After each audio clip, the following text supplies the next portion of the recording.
Hey guys, I hope you're all well. Welcome back. I wanted to do a video on solo traveling and answer your questions because obviously went to Lisbon. You probably saw my vlog of that. I've also posted loads about it on my Instagram and everything, and on my TikTok, everywhere.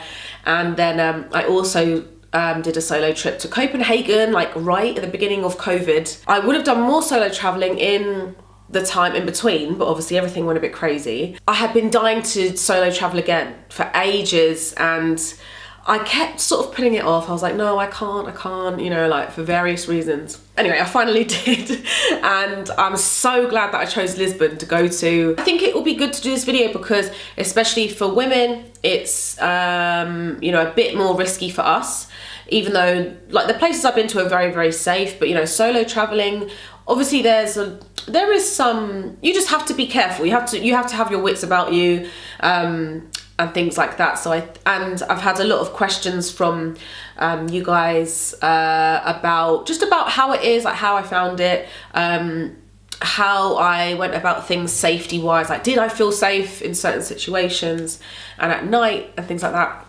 So I just felt like there was loads to cover, so I was like, let me do this on YouTube because it's where I can sit and have a proper chat, and you know, you can always come back to it here. Also, I just wanted to say as well, like there's loads of people that have done a lot more solo traveling than me. Obviously I've only done a little bit, but I just thought, why not, you know, give my opinion as someone who is more on like the beginner end of solo traveling. I think actually what I was thinking about a lot on and after my last trip is that I just feel like I'm a very big like free soul, and I think that it can be difficult as well, especially if you're a mum, because you obviously can't just go and like disappear off, like even if I wanted to bring my little one with me everywhere, I can't because she's at school, you know. Still wanting to see as much as I can within reason. Yeah, that's a big part of like why I'm doing more solo traveling in general. On Instagram, I put out a story, asked for your questions, so I'm gonna go through them, and quite a lot of them were quite similar. Like a lot of them were about safety, so let's get into it. What gave you inspiration to do a solo trip, if you don't mind me asking? I actually usually most get the bug to travel solo when I've been having a particularly difficult time, or a time where I haven't felt like I've identified with myself as much as usual, and it's also been when I need some space, I need some headspace, I need some inspiration, I need to like meet new souls, like have a bit of, and also I know this is, you know, not everyone can travel. Like I know you can travel quite cheap, but you know, obviously not everyone has the opportunity to travel at all. So I also appreciate it's a privilege to, you know, for this to be my answer even. I also feel, especially if you're someone that's quite creative, traveling is amazing for getting your creative juices flowing again. It really, really helps me in like after the trip in Lisbon that I had, and also it's actually really opened my eyes, not only creatively, but in what life path I want for myself. Oh my god, I was so emotional on the way back. Like I've mentioned this already on my Instagram, like comparing a lot of things there, also on other trips I've been on too, but especially in Lisbon, just really changed what I think my trajectory will be going like in life, or like what my goals are. It was amazing for that because I actually came back home with more of a game plan for my life. Yeah, it also sort of solidified some feelings that I had about what I might want to do or what I don't want to do, and what kind of like energies I want to be around, what kind of people I want to be around. Okay. You guys gave some really good questions, by the way. What's been the most positive things you've experienced traveling solo? There's been loads. I was getting so emotional in my 30s. What the hell? Like, I didn't used to be emotional. I used to be so stoic. Especially filming videos. Like, the most positive things.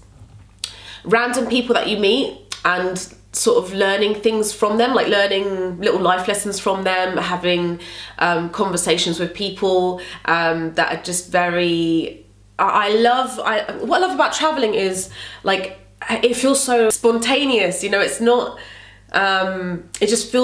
it feels more free. Things feel a bit more natural, like, you know, just bumping into people, like you say you're asking someone a question how to get somewhere, and like you end up having this random like really nice conversation with someone. You know, that obviously can happen as well where you live, but it just tends to happen a bit more like when you're traveling.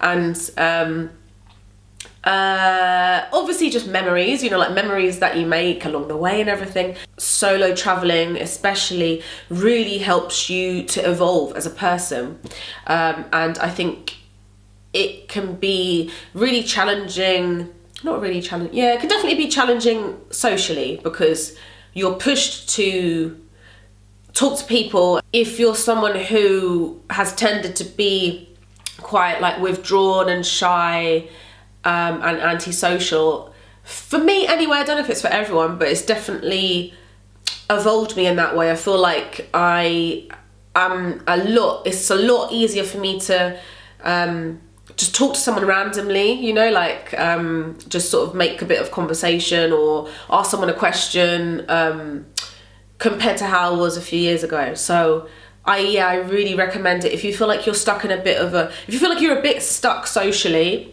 I'd really recommend solo travel. And you could also just start with, say, a day trip somewhere. It's not like you have to book like a whole trip somewhere, you know, and spend loads of money or anything.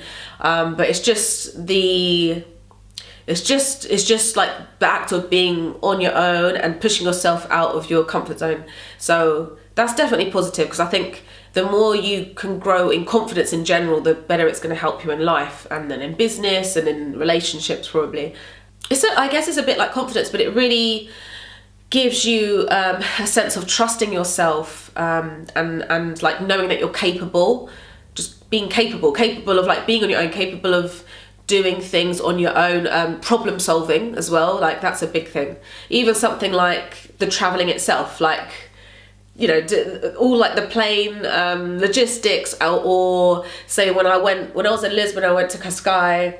At first, like, I had no idea how the train system works there, and so I just had to sort of figure it out. Like, it's really easy, but obviously if you're totally new to somewhere, you know, you're problem solving, and then once you do it, you feel proud of yourself. So that's literally like the easiest example to give, because that train just was like one train.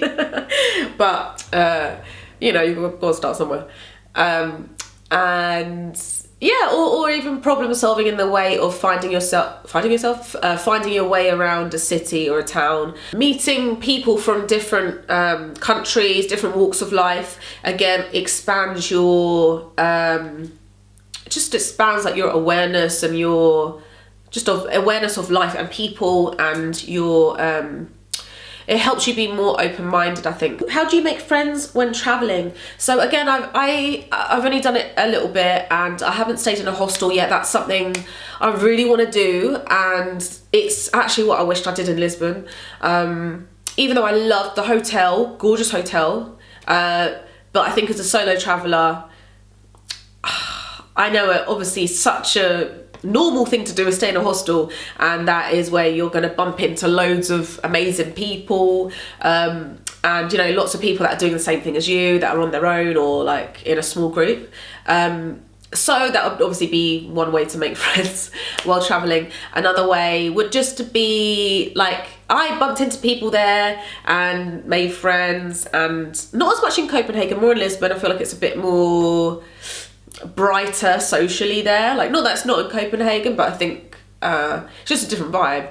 So yeah, the way that I met people is just through going to things that I personally enjoy, like certain music events, or say you're going to like a restaurant, maybe a restaurant that has a bar with it too, or environments where, you know, it is easier to be social and to chat to people.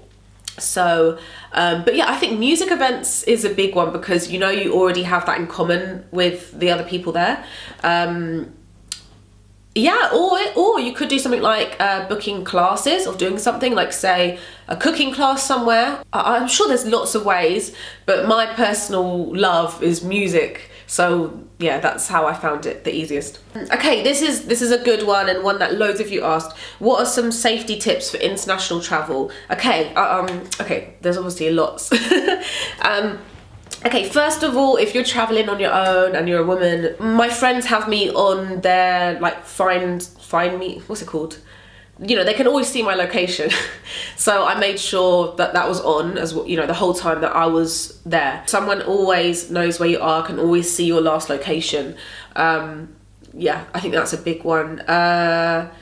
Or, you know, if not that, then if you can, have someone where you're always letting them know what you're doing, where you are. The other thing is what I said in the vlog, but when you're walking around and say you're trying to find the next place that you're going, I think it's just a normal sort of streetwise thing to know, but is to just try not to look lost, try not to look like you're trying to find somewhere, because obviously then you're going to look more vulnerable. So yeah, just try to sort of like map out, you know, where you're going beforehand. Just don't be walking around with your phone in your hand, you know, like looking lost. And for me, I did not like stroll around even though Lisbon especially is very safe, it's known for being very safe, but I didn't stroll around the streets late at night. And when I did, I was with people. A big one, just follow your instinct. And women especially tend to have a good instinct and a good intuition. Really listen to that. Really listen to it. You know, even if it's a really small twinge of like, oh, they seem a bit not 100%, just listen to that. Don't feel bad for like saying no to someone or something. Like, don't feel bad for being rude too. Not that I was walking around being rude, but like, you know, if you don't feel comfortable and you're like, sorry, no, like, and you just leave, don't worry about that. But you know, honestly, I think if you're used to like being in the city, wherever you're from, a lot of that just translates to being abroad. Don't let people know that you're on your own. Usually when I'm on my own and I go to restaurants and bars and things, I'll tend to sit right at the bar, so I'm right near all the staff, which is nice because I feel at first actually it feels a bit awkward, and then you get used to being there, and I feel like that drops after a while, like feeling like you're like alone at a bar. It doesn't matter, they see it all the time, honestly. Staff see it all the time, like, and then when I was at Faz Frio, the girl that was sat next to me was also on her own, and I got the feeling that she was solo traveling as well. Oh, I also I didn't drink too much, like when I went out. Actually, do you know what, I'll lead on to the other evening question. There was one about being out at night, where, yeah, so I made sure not to drink too much, not to get drunk basically, and be very vulnerable. A lot of these, I don't know if they sort of go without saying, but I might as well mention it, because this one is, how do you plan / keep safe going out in the night time when you solo travel, especially as a female? You know, I'm not gonna push for like everyone to go out at night on their own in a foreign country, honestly, because I think you really have to just decide if like that's the sort of thing you're comfortable doing. Like, I was fine doing it myself, but yeah, I mean, main thing for me was that I just wasn't out late. It was just like a sort of, also the big event I went to, it started at say like 3 p.m, so it was like a day to night event. And I mean, you could also pre-book yourself a taxi maybe at the end, so you know before the end, so you just know you're getting back safe. Tips on filming when you don't have someone to hold the camera for you. I really enjoy your vlogs, thank you. You just have to work with your surroundings. Like, so usually if I'm like walking about, I would like stop at like a side street or something, and there's usually there's a ledge or something. I literally just put my phone on it, and I'm not going that far from the phone, so I feel like it's quite safe. But there's probably some cities where I wouldn't do that. There's lots of areas in London I wouldn't do that. But yeah, just try and make sure it's an emptier sort of place, because you don't want to be leaving your phone like on the side and things. Or, you know, if I've got my camera, maybe I'll bring my small tripod with me and just set it up.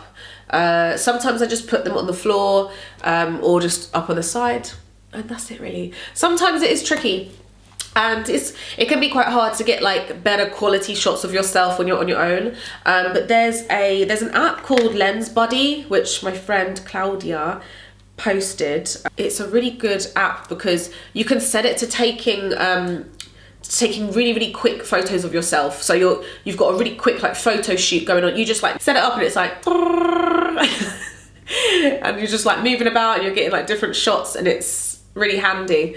So yeah, Lens Buddy is a good app for getting like shots of yourself solo. Oh god, if I sound bunged up, it's because I hay fever. Nearer the end of being in Lisbon, I would like ask people if they can take pictures for me or do a little video for me, or people offer anyway. So, you know, don't be afraid to ask people, because you always have to think like you're 99% never gonna see this person again in your life.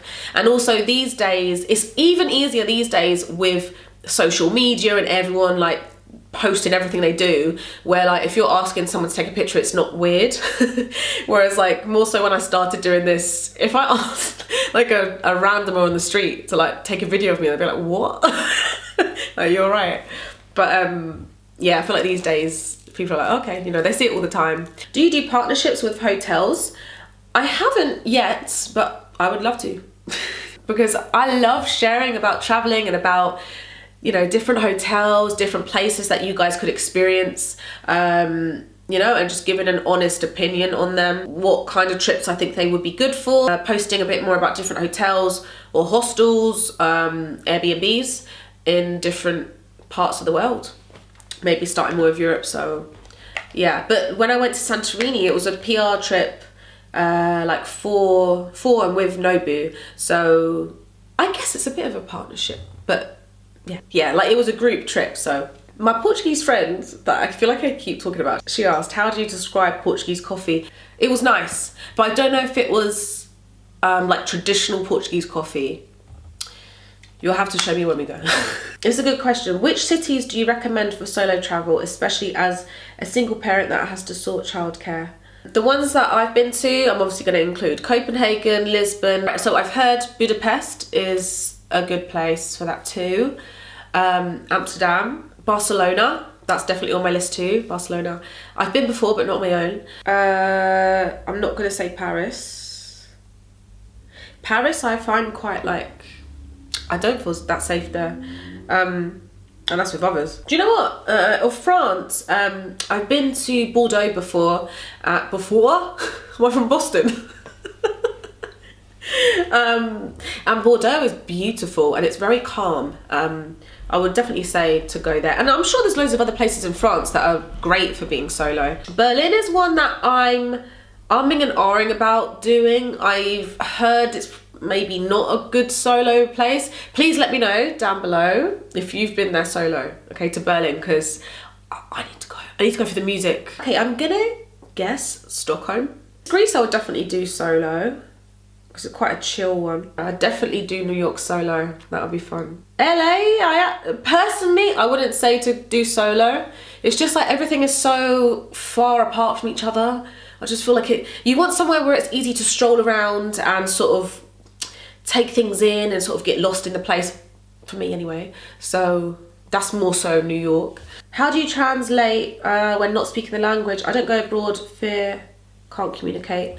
Well, you know, where I've been, everyone does speak English, mostly speaks English, but I also really try to make a bit of effort with the language wherever I'm going, but sometimes it can be hard, obviously. But yeah, there were some people that I would chat to in Lisbon who spoke amazing English, but sometimes, you know, there was a little bit of a barrier, so we just used Google Translate, literally, or yeah, that's usually what we use, Google Translate. But you know, that's just part of like the fun of it as well sometimes, like, because you get to challenge yourself to learn obviously a different language. So how to avoid feeling lonely? Well, okay, if you're doing the city break, it's really, honestly, I hardly felt lonely because there's always people around. The only time I would feel more, I don't even feel lonely, but the only time I felt, I don't know, the only time you would is like in where you're staying. So, but then if you're staying in a hostel, you're around people. You know, if you're in a hotel, usually I was only in there like, you know, for getting ready, for eating.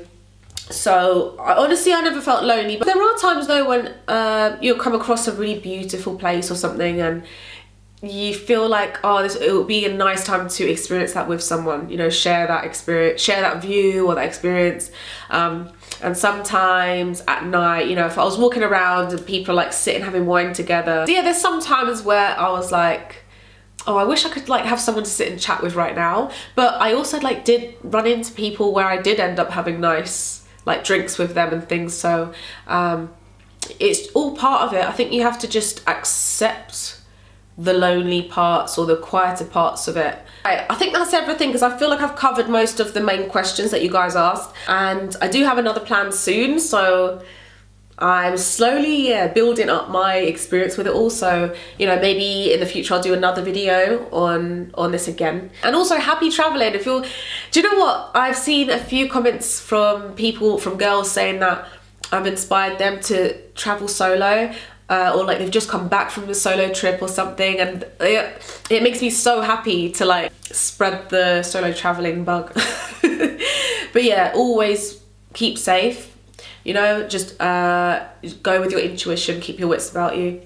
Yeah, I hope you all have an amazing summer too, you know, traveling wherever you're going. Yeah, I'll see you in the next one. Bye.